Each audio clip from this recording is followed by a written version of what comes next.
Deep in the gloom of these Scottish caves are messages from one of the most enigmatic peoples ever to live in Britain.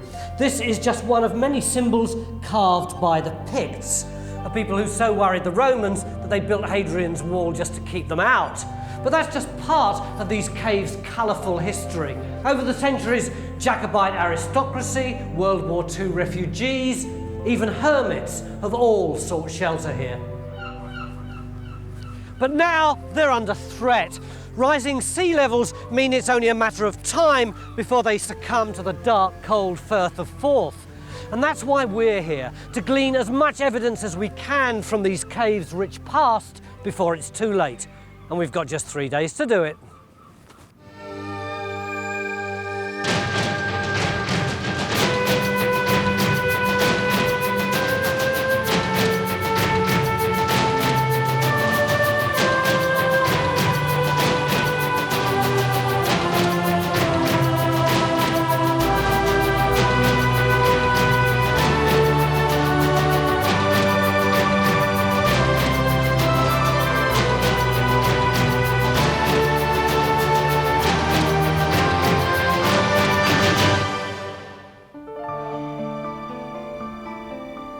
The term Picts describes the people who lived in northern Scotland from the 4th to 9th century AD. Their name comes from the Latin picti, meaning painted people, and they've fascinated historians and artists for centuries, despite leaving virtually no written history. The Picts' real legacy is their art, intriguing designs that have never been deciphered. And there's an unusually high number of them here in the Wemyss Caves on the very edge of the Pictish nation. We've got a stand here. Is that a Pictish name? Not as far as I know, no.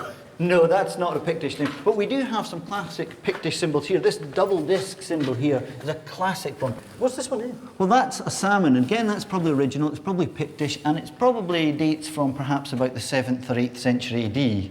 But this fish over here... What, this one down here? That one there, it's quite different nature and character, and that's probably 19th century in date. We've got 1,500 years or more of carving straight in front of us here. No, that's not a Pictish name. This wall is a chronicle of centuries of human activity here. But we're going to concentrate on these mysterious symbols and the people who made them. The carvings represent years of Pictish presence at Wemyss, and we want to discover if this cave was a communal art gallery or if the Picts who left these marks actually lived here. If they did, we should find some evidence of occupation: charcoal, animal bones, cereal grains and the like. But first we need to find the 1,500-year-old surface on which they would have stood to carve these designs. We'll get this modern disturbance off. Let's call it the party, lads. And then we'll get down onto some serious archaeology. But we're going to have our work cut out. The 1,500 years of human activity here have featured periods of later occupation, industry, and unfortunately vandalism, including one case when a car was driven into this cave and set alight. How far down do you think the Picts might be? Well, anywhere within possibly several metres to the bottom of the cave floor. It could be a long way down. We would expect a great sandwich of occupation of different periods. You know, people come in, there's been stuff washed in, probably stuff dumped, and then more people living on top. It'd be a great sandwich underneath us. So it could be some dig? Yeah. And we might find a Ford Escort at the bottom. Well, it might be. The trench Phil's digging is in Jonathan's Cave, named after a 19th century man who made it his home. And it's just one of several caves at Wemyss that not only contain Pictish carvings, but seem to encapsulate centuries, even millennia, of Scottish history. But all the archaeology along this coastline is now seriously at risk from rising sea levels and unstoppable coastal erosion. And that's why we've decided that this dig has to be a multi-period excavation.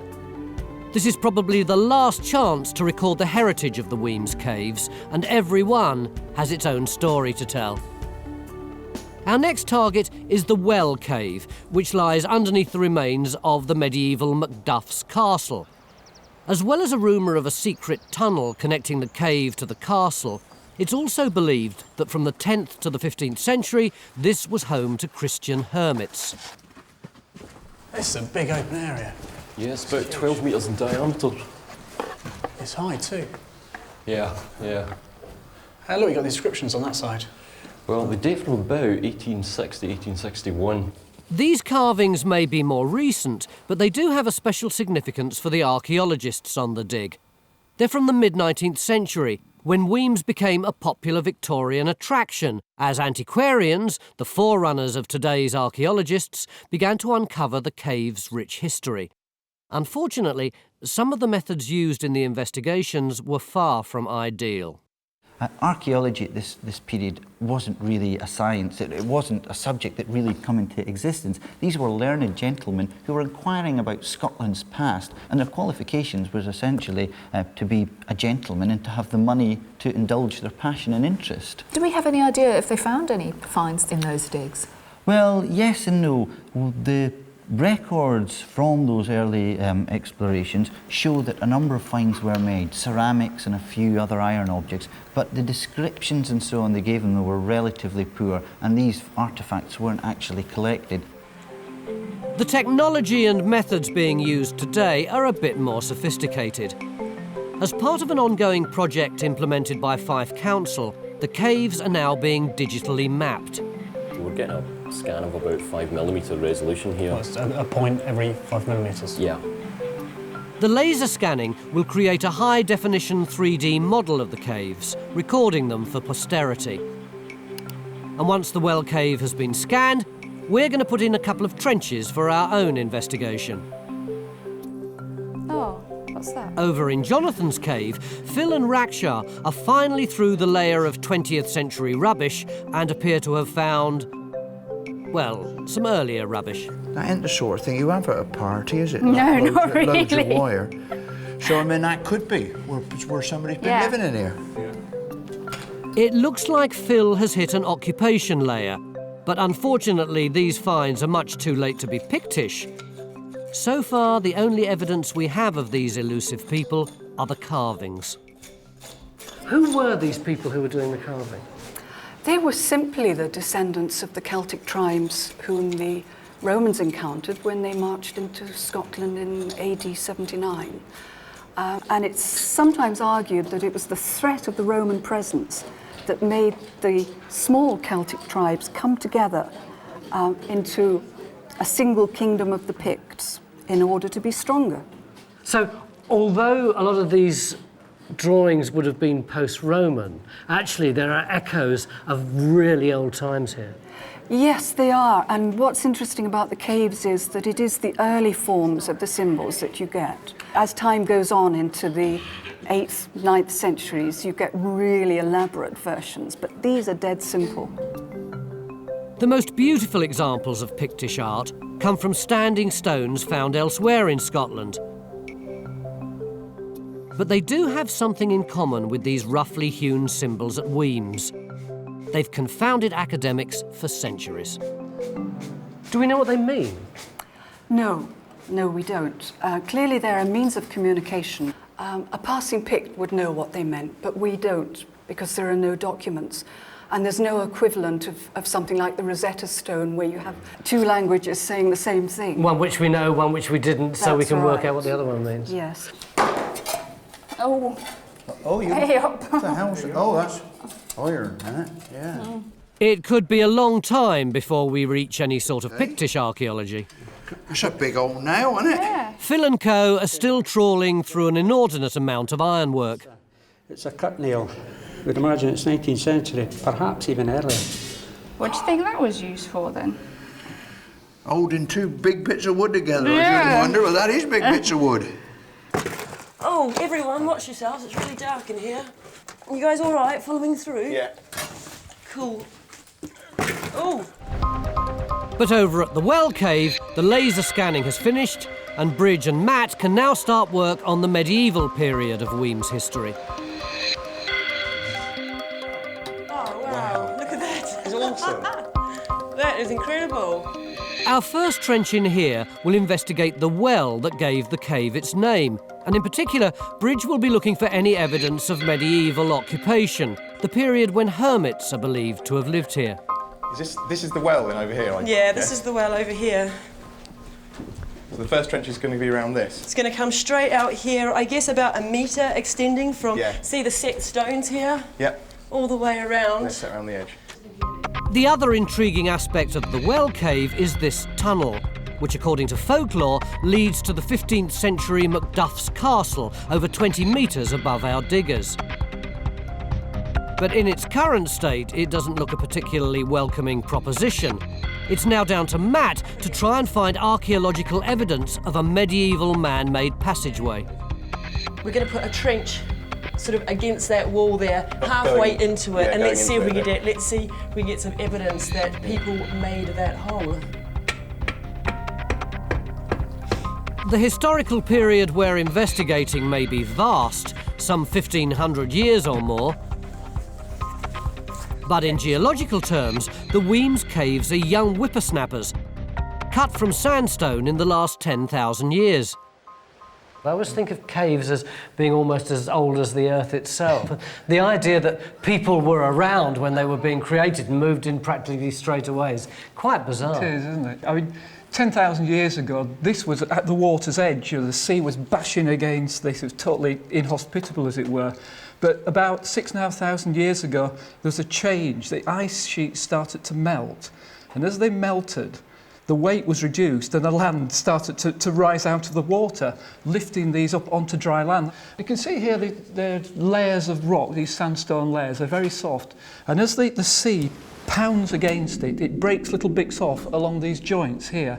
And every bit it breaks off, it then bashes further against the rock and knocks another bit off. So you get this it's like a huge tumble dryer of pebbles and rocks going round and round and round and scouring into the rock. And if you look, you see just up there on that shelf, can you see there's a whole load of pebbles just there? Yeah, yeah. That's almost just a remnant of that last process of the sea coming in here. Those pebbles are jammed into that rock. Given them a few more years, those pebbles would have brought down that ledge as they were swirled around. The cave would have got bigger.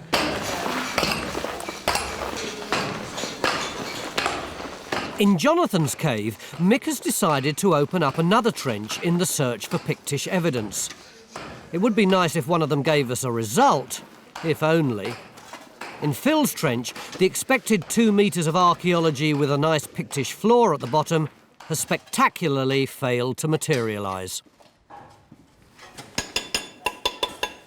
Doesn't actually sound to me like evidence of Pictish habitation. It sounds to me like bedrock, Tony, and that's exactly what it is. We've basically got 2 layers. We've got a layer up to this dark line here. Can you see that dark line running across there? Now, we've actually got a piece of pot from around there, which we think might actually be 17th century. Right. So in other words, that could be part of our Jacobite aristocracy that we know lived in here. But above it, we've got... So what's happening here then? Well, actually, the cave was once used as a nail-making workshop. Right. I mean, there is very, very little stratigraphy here. So does that mean the Picts who carved these things were extremely small? Or lying down? I mean, the only way in which you could actually carve that is either to be extremely small or simply to get down here and work like that. Yeah. The second trench in Jonathan's cave has fared little better.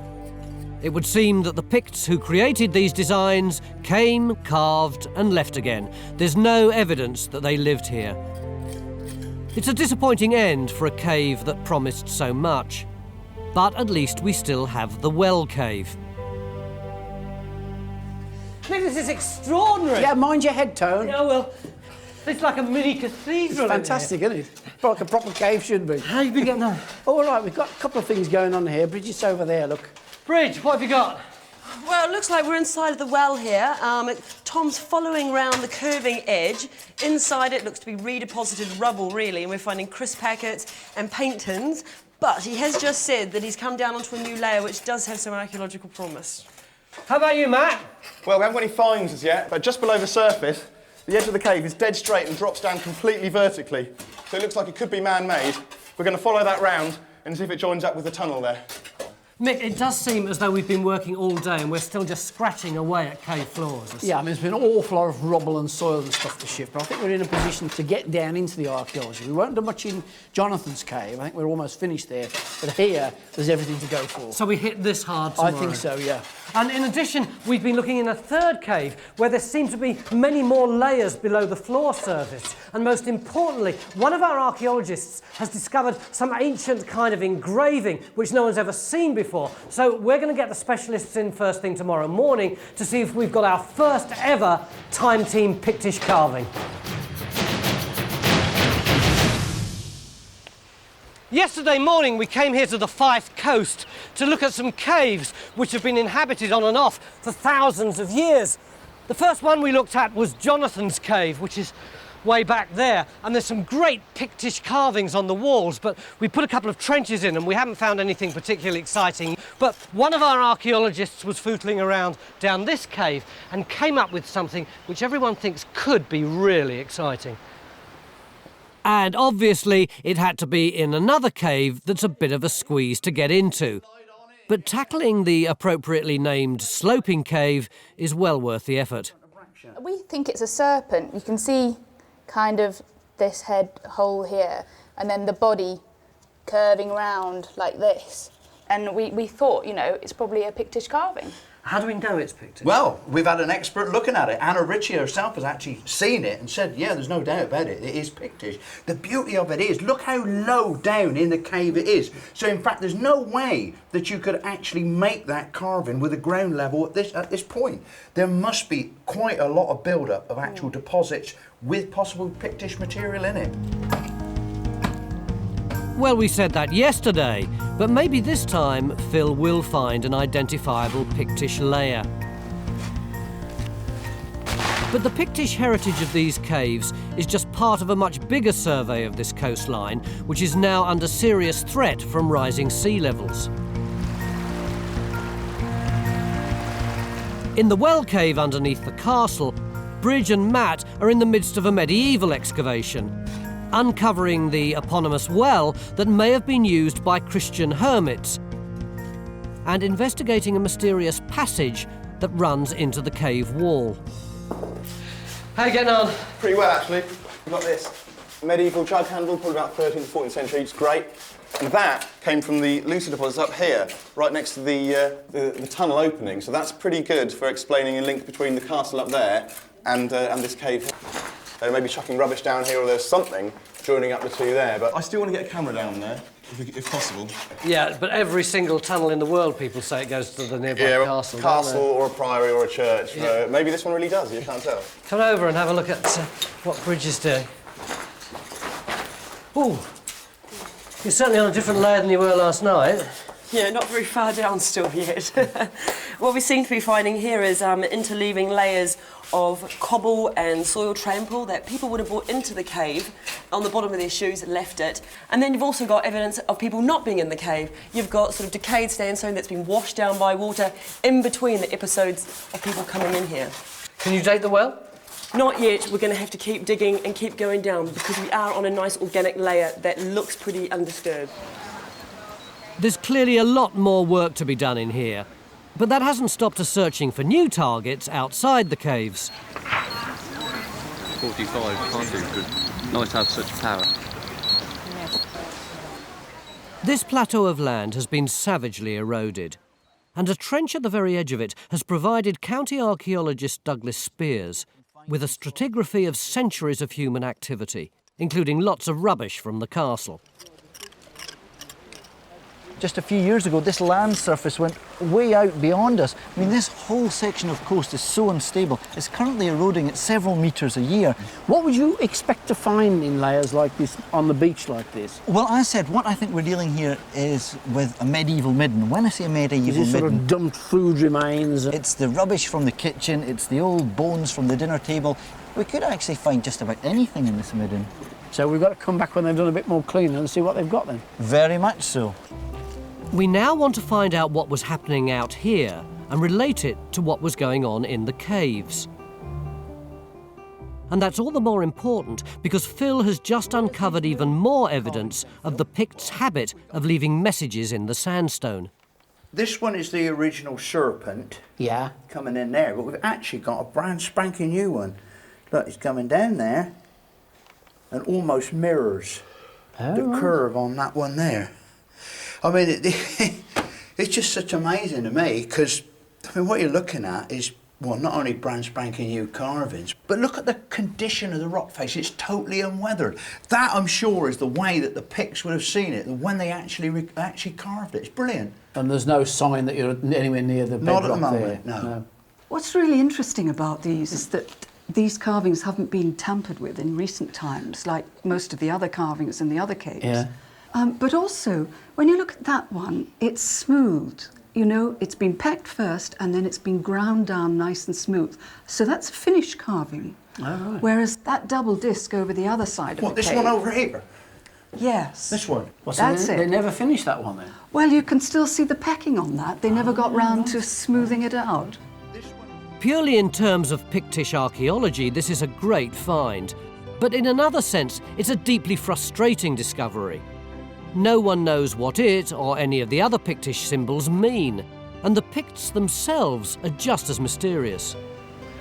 This is a picture of a Pictish man, recreated by Victor, and this is a picture of a Pictish woman from the early 16th century. I thought what they demonstrate for me is this wide variety in images of who these people might be. Why don't we know more about them? The problem is, to date and in the past, we've only had a few sources of information to examine them, or certainly that only a few have been exploited. For example, a very colourful but one-sided picture is given from the early historical records we have from the Roman writers about the Picts, and this is likely to be a biased source of information. We do have quite a good visual impression of them. We know what sort of things they ate. We know the names of their kings. But it is that whole process of putting together, you know, an earlier people, which archaeologists have had to do time and time again, isn't it? Yes. You start with the standing remains, the ruins, you dig on the sites, you find, as you're saying, evidence of diet and that sort of stuff. Yes. And then there's another stage of thinking, well, yes, but what were they actually like? Were they warlike? Were they builders? Were they farmers? I think it's likely that excavation, or more excavation of Pictish sites is what's required, because, for example, here in Fife, with the exception of the work we're doing now, there's only really been one sizable excavation of a Pictish site actually in Fife. So it seems utterly almost bizarre that we have this group of people inhabiting Scotland, or a large chunk of Scotland, for so long, and all we really know about them is they had a particularly distinctive artistic style. But at the moment, the symbols are the only thing we have to go on, and they don't just appear on rocks, because the Picts are also famous for their jewellery. There was a remarkable find in Fife, about 12 kilometres away from the Wemyss Caves, at a place called Norrie's Law. So what happened to it? It's a tragic tale because about 400 ounces of silver were found. Unfortunately, the people didn't want them to fall into the hands of the Crown treasure trove. And they actually sold them to a peddler, who then sold them to a jeweller in Cooper, and he melted them down and made them into spoons.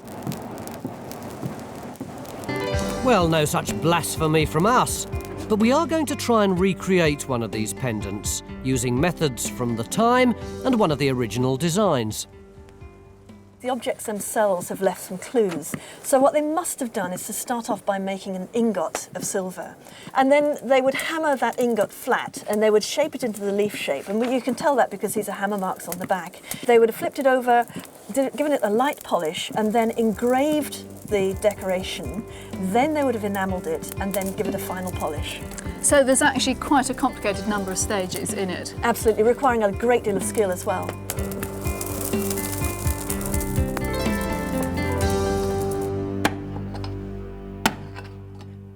In the sloping cave, Phil's search for Pictish occupation is starting to uncover a lot of bone, although it's too early to say what period it belongs to.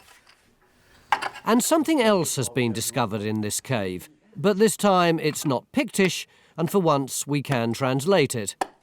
So what is that sort of Y-shaped, fork-shaped thing that we're looking at? It's a very distinctive Norse or Viking rune. Oh, crikey. But, I mean, is it what you'd expect to find in a cave like this? You expect to find anything. And we know that there was Norse activity in this area. Which letter is it? It's the letter K. It's the 6th letter in the alphabet. And what's interesting is that the first 6 letters spell Futhok, a sort of magical formula. It's almost as if I were to say, God bless you, or praise be to Allah, or something like that. This is a timely reminder that these caves contain centuries of history.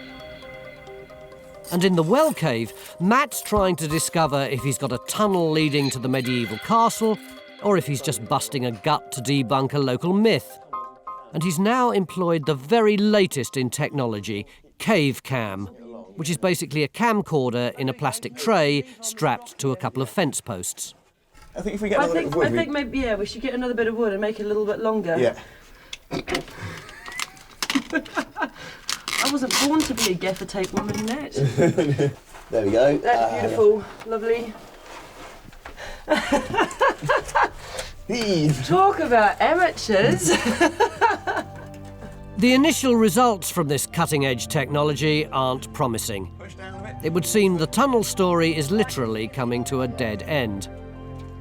Outside the well cave, John's now finished his survey, and he's established a couple of targets that might help tie together the different strands of our archaeological investigation. What we have got in the results is an area of increased noise, and that may be something, or it may not. So we're going to put a trench in over that. It's just going to be a very, very small trench, basically, probably only about a couple of bucket widths, just to see what John's anomaly is, whether it is actually anything or a load of pebbles. The strategy is start there first, and then hopefully move close to the cave entrance. Start where first? Well, actually, down here we've marked out the trench. This is where the noise is on the geophysics. Yeah. But we're quite a long way from the cave.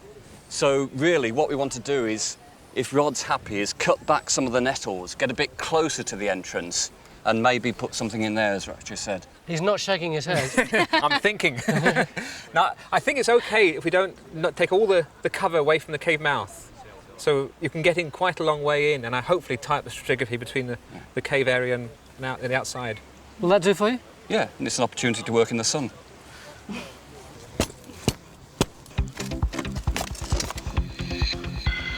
So far, this site has given us 3 distinct periods to investigate.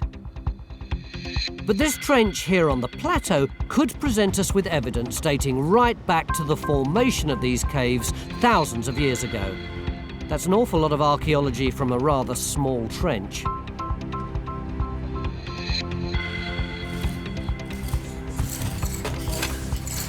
With just a few hours of day 2 left, this multi-period, multi-site dig has taken on a life of its own. Bit shell. With each trench supplying different but vital information for the history of Wemyss Caves. And our attempt to recreate a Pictish pendant is also doing pretty well. It's starting to look more like an object you'd recognise, Alison. That's right, yes, yeah. I mean, when they're found, they would be corroded, but certainly shape-wise and smoothness-wise, yes, it's more like the ingots that we know. On the plateau, the digger has gone through over 2 metres of earth, including a rather impressive midden layer of dumped organic material, and it's now hitting sand. Just coming onto the beach. All right. See a sandcastle. We'll stop there then.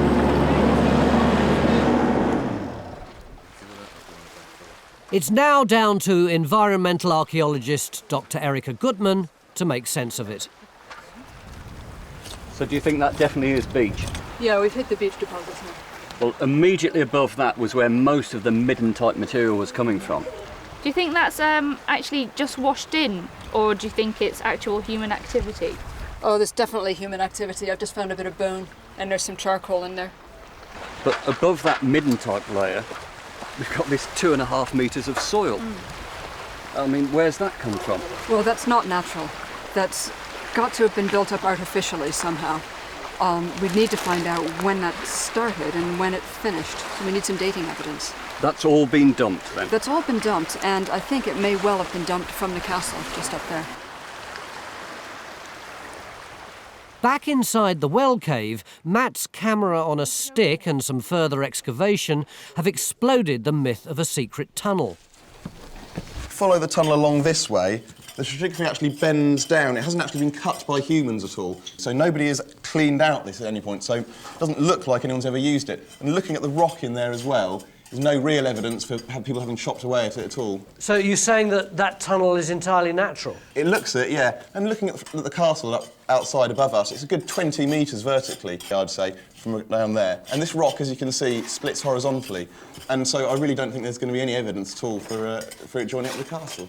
So that's one piece of folklore laid to rest. But even as one trench shuts down a theory, another one opens up a whole new set of possibilities.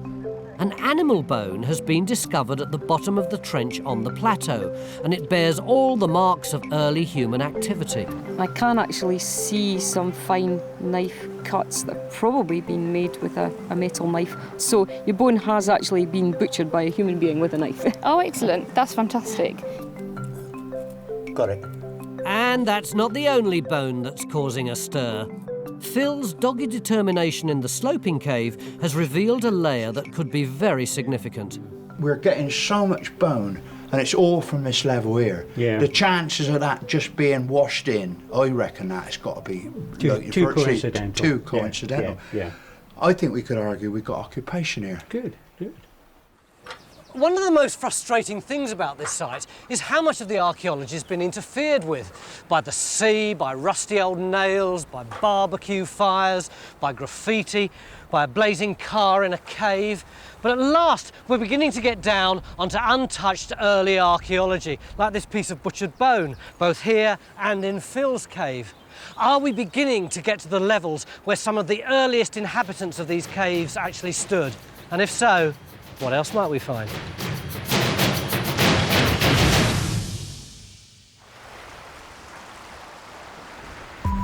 It's a cold, steely start to day 3 in Fife, and the trenches across this coastline are now producing evidence of centuries of human activity. I've got a bit of bone in here. It looks burnt.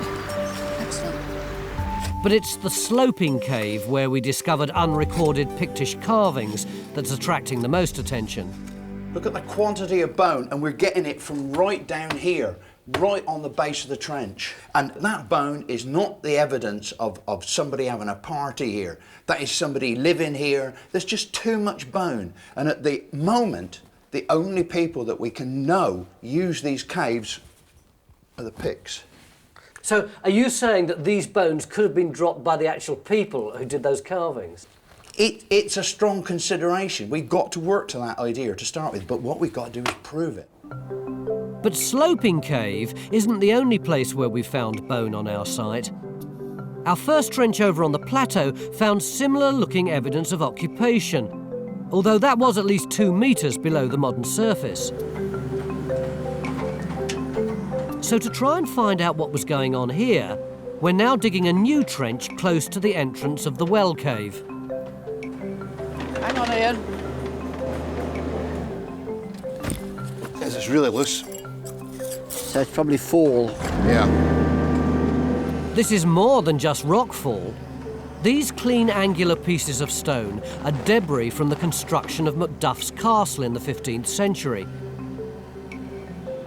And that means anything directly below it will date to the same medieval period as the finds being uncovered inside the well cave. Bridge? Yeah? Are you getting any more pottery over there? The bit that I'm in, we've got no pottery, we've got the odd bit of bone.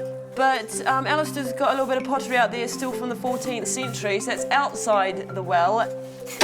Whether or not this is evidence of the hermits who are meant to have lived here remains to be seen.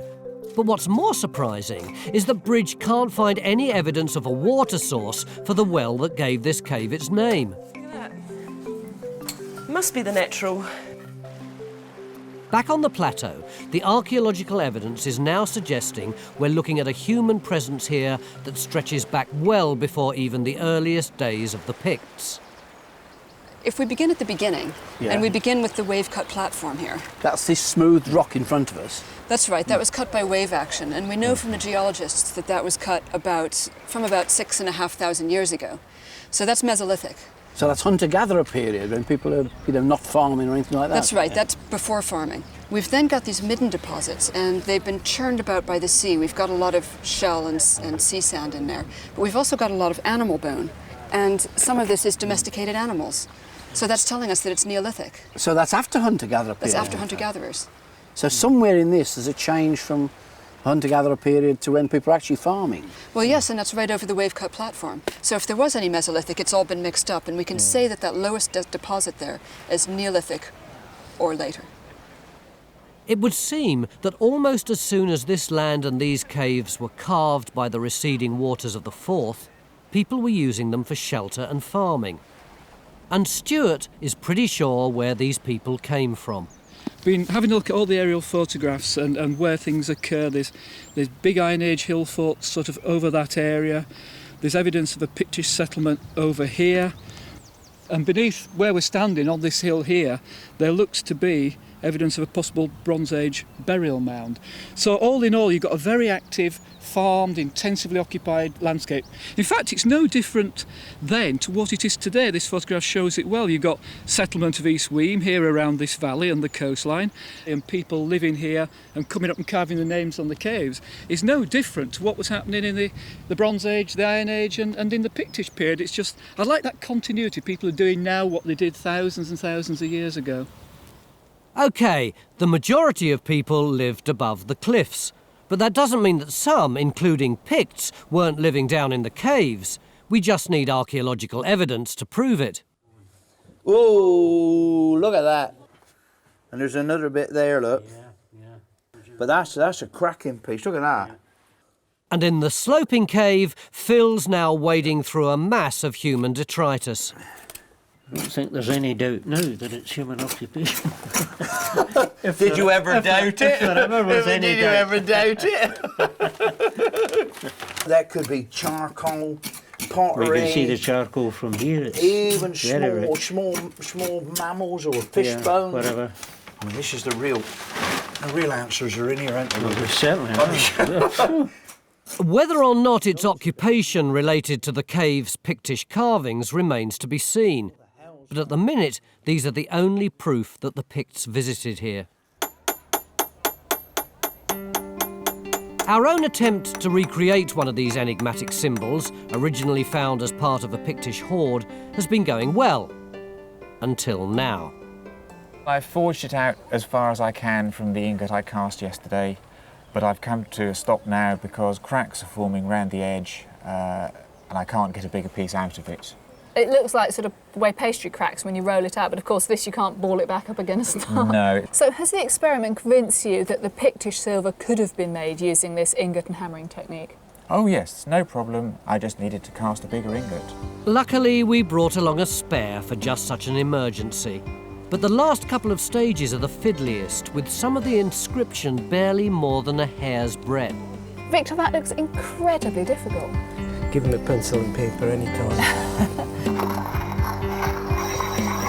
And there's still no guarantee that the enamel inlay will properly fire on our makeshift forge.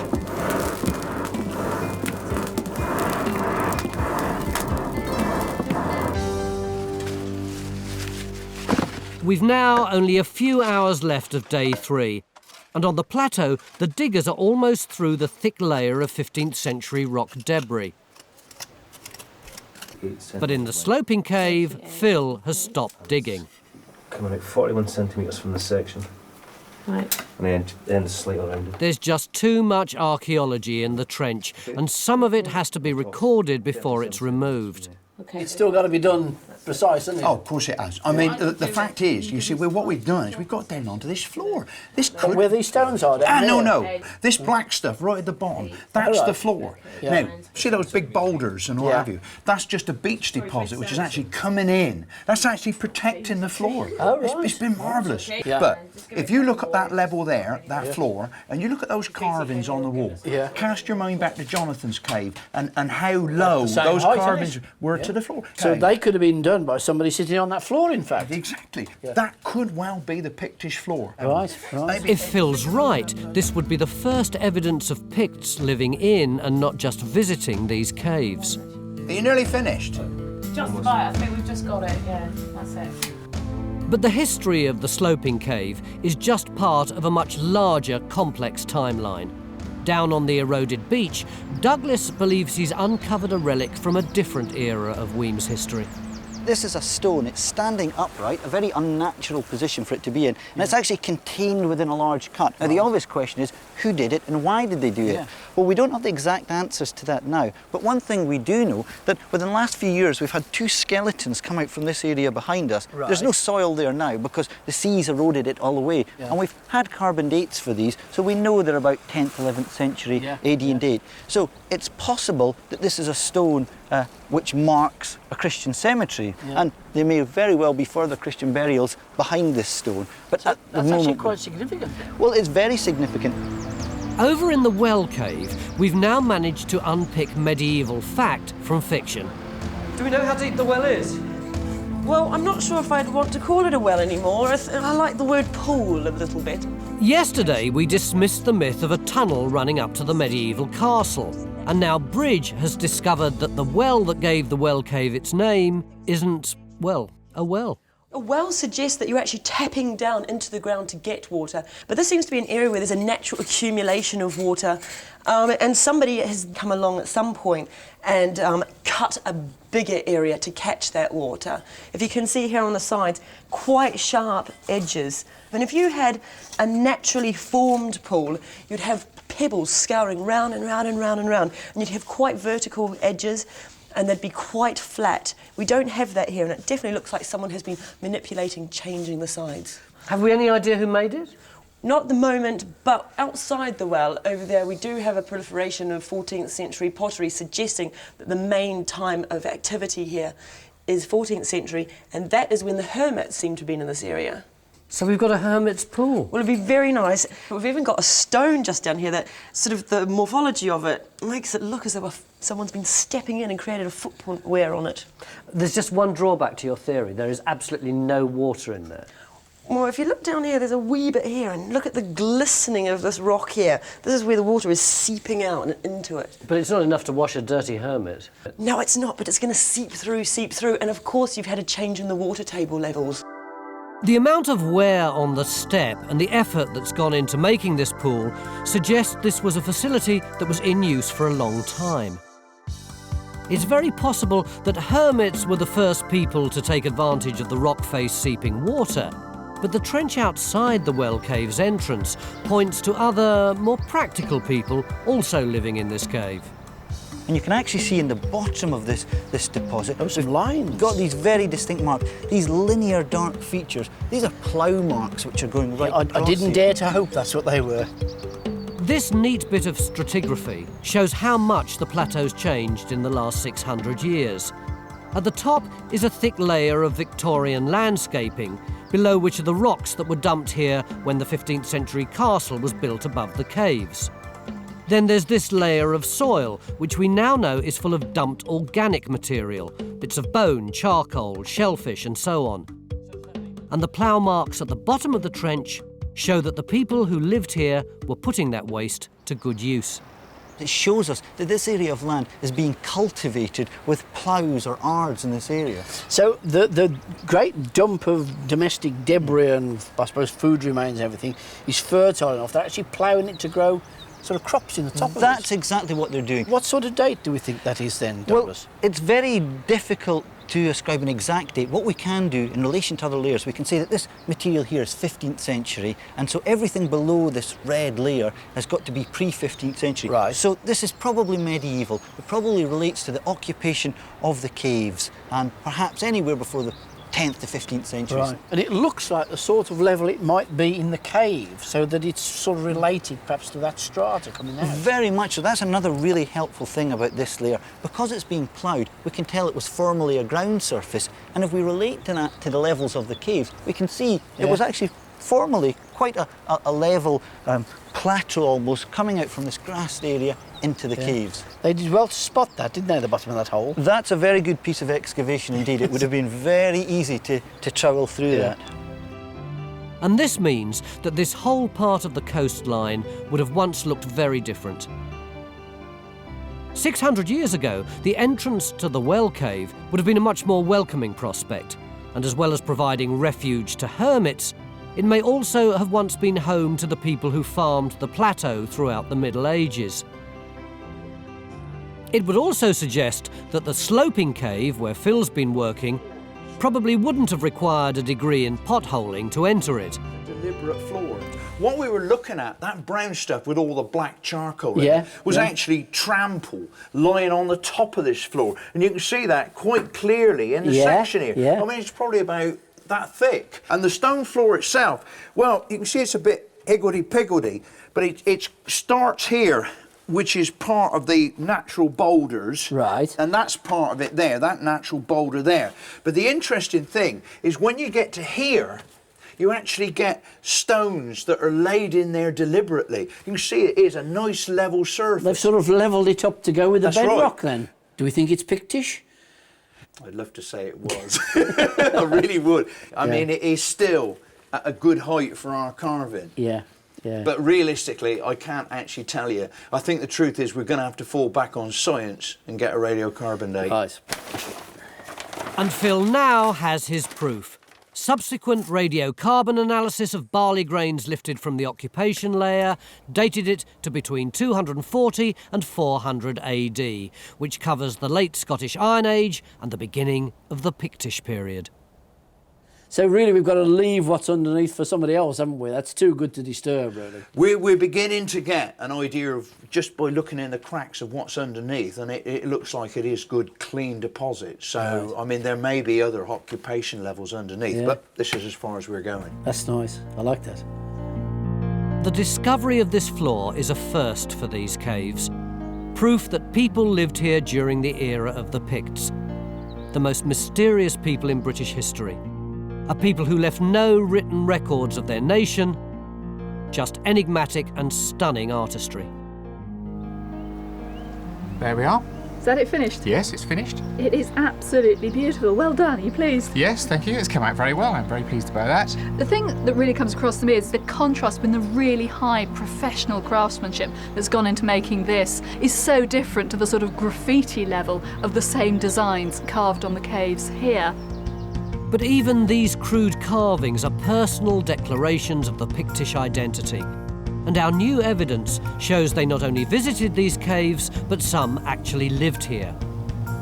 It's now only a matter of time before the Wemyss Caves disappear, but at least we've helped to protect their legacy. Cutting-edge technology has digitally preserved the carved interiors, while the archaeology we've uncovered has told the story of a coastline that's had a brief but very eventful history. Living by the sea in a beautiful spot with a good roof over your head has always had its appeal. And we found evidence of people using these caves since the earliest times when they first rose out of the water. And that evidence seems all the more important because now seems to be the time when they're about to return to the sea.